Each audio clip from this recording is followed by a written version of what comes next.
Assalamualaikum warahmatullahi wabarakatuh. Saya akan menjelaskan mengenai demokrasi, kepemimpinan, dan penegakan hukum dalam perspektif Islam.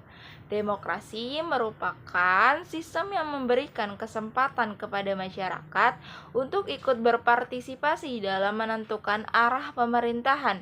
Namun, jika dilihat dalam perspektif Islam, demokrasi memiliki karakteristik yang sedikit berbeda dengan demokrasi modern. Dalam demokrasi modern, kedaulatan berada di tangan rakyat, sedangkan dalam Islam, kedaulatan tertinggi tetap berada di bawah ketentuan Allah Subhanahu wa taala. Meskipun demikian, Islam tetap mengajarkan nilai-nilai yang mengandung kehidupan yang demokratis, terutama melalui prinsip musyawarah atau syura.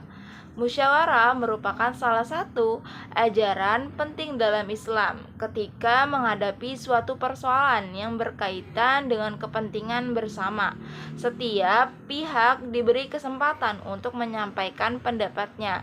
Dengan adanya musyawarah, keputusan yang diambil tidak didasarkan pada kepentingan pribadi, melainkan mempertimbangkan kemaslahatan bersama. Oleh karena itu, musyawarah menjadi salah satu bentuk penerapan nilai demokrasi yang sesuai dengan ajaran Islam. Selain musyawarah, dalam Islam juga dikenal konsep ijma atau kesepakatan serta ijtihad, yaitu usaha para ulama atau orang yang memiliki kemampuan untuk menetapkan hukum terhadap persoalan yang belum dijelaskan secara rinci dalam Al-Quran maupun hadis. Ketiga konsep tersebut menunjukkan bahwa Islam memberikan ruang untuk berdiskusi, berpikir, dan mencari solusi terbaik terhadap berbagai persoalan yang dihadapi masyarakat. Selanjutnya, mengenai kepemimpinan dalam Islam. Kepemimpinan bukan hanya sebuah jabatan, melainkan amanah yang harus dipertanggungjawabkan baik kepada masyarakat maupun kepada Allah Subhanahu wa taala. Seorang pemimpin dituntut untuk memiliki sifat jujur, adil, bijaksana, bertanggung jawab, dan mampu menjadi teladan bagi orang-orang yang dipimpinnya. Seorang pemimpin yang baik bukanlah pemimpin yang hanya memiliki kekuasaan, tetapi pemimpin yang mampu mendengarkan aspirasi masyarakat, menerima kritik, dan mengambil keputusan secara adil. Seorang pemimpin juga harus mengutamakan kepentingan masyarakat dibandingkan kepentingan pribadi atau kelompok tertentu. Sikap seperti inilah yang dicontohkan oleh Rasulullah Shallallahu Alaihi Wasallam ketika memimpin umat Islam. Namun, keberhasilan kepemimpinan tidak hanya bergantung pada pemimpin saja. Sebagai masyarakat, kita juga memiliki tanggung jawab untuk mendukung pemimpin yang menjalankan amanah dengan baik. Dukungan tersebut dapat diwujudkan dengan menaati aturan yang berlaku, menjaga persatuan, serta memberikan kritik dan masukan yang membangun apabila terjadi kebijakan yang kurang tepat. Dengan demikian akan terciptanya hubungan yang harmonis antara pemimpin dan masyarakat. Selanjutnya adalah mengenai penegakan hukum. Penegakan hukum merupakan salah satu pilar penting dalam menciptakan kehidupan yang aman, tertib, dan adil. Dalam perspektif Islam, tujuan penegakan hukum bukan hanya untuk memberikan hukuman kepada pelanggar, tetapi juga untuk menjaga kemaslahatan masyarakat, melindungi hak setiap individu, serta mencegah terjadinya tindakan yang merugikan orang lain. Islam mengajarkan bahwa hukum harus ditegakkan secara adil tanpa membedakan kedudukan, jabatan, maupun kekayaan seseorang. Semua orang memiliki kedudukan yang sama di hadapan hukum.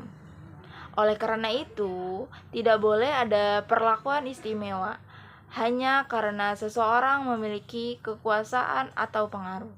Prinsip keadilan inilah yang menjadi salah satu tujuan utama dalam hukum Islam. Di Indonesia sendiri, kita masih menghadapi berbagai tantangan dalam penegakan hukum, seperti korupsi, penyalahgunaan wewenang, serta masih adanya anggapan bahwa hukum terkadang tidak diterapkan secara adil kepada semua pihak. Kondisi seperti ini harus menjadi perhatian bersama. Penegakan hukum harus dilakukan secara konsisten, transparan, dan tidak memihak agar masyarakat memiliki kepercayaan terhadap lembaga hukum. Selain itu, hukum yang ditegakkan juga harus memberikan manfaat bagi masyarakat. Dalam Islam, tujuan hukum adalah mewujudkan kemaslahatan, yaitu menjaga agama, jiwa, akal, keturunan, dan harta. Dengan tercapainya tujuan tersebut, kehidupan masyarakat akan menjadi lebih aman, damai, dan sejahtera. Dalam pembahasan tersebut, demokrasi, kepemimpinan, dan penegakan hukum merupakan 3 hal yang saling berkaitan. Demokrasi yang dilaksanakan melalui musyawarah akan menghasilkan pemimpin yang bertanggung jawab. Pemimpin yang amanah akan menegakkan hukum secara adil, sedangkan penegakan hukum yang adil akan menciptakan kehidupan masyarakat yang tertib, damai, dan sejahtera. Sebagai generasi muda, kita juga memiliki peran penting dalam mewujudkan nilai-nilai tersebut. Kita dapat memulainya dari hal-hal sederhana seperti menghargai pendapat orang lain, menyelesaikan perbedaan melalui musyawarah, bersikap jujur, menaati peraturan, serta berani menolak segala bentuk ketidakadilan. Dengan demikian, nilai-nilai Islam tidak hanya dipahami sebagai teori, tetapi juga diterapkan dalam kehidupan sehari-hari. Jadi, demokrasi dalam perspektif Islam bukan hanya berbicara mengenai kebebasan memilih atau menyampaikan pendapat, tetapi juga menekankan nilai musyawarah, keadilan, tanggung jawab, dan kemaslahatan bersama. Kepemimpinan dipandang sebagai amanah yang harus dijalankan dengan jujur dan adil, sedangkan penegakan hukum bertujuan untuk menciptakan keadilan dan kesejahteraan bagi seluruh masyarakat. Apabila ketiga nilai tersebut diterapkan dengan baik, maka akan tercipta kehidupan berbangsa dan bernegara yang harmonis, adil, serta sesuai dengan ajaran Islam.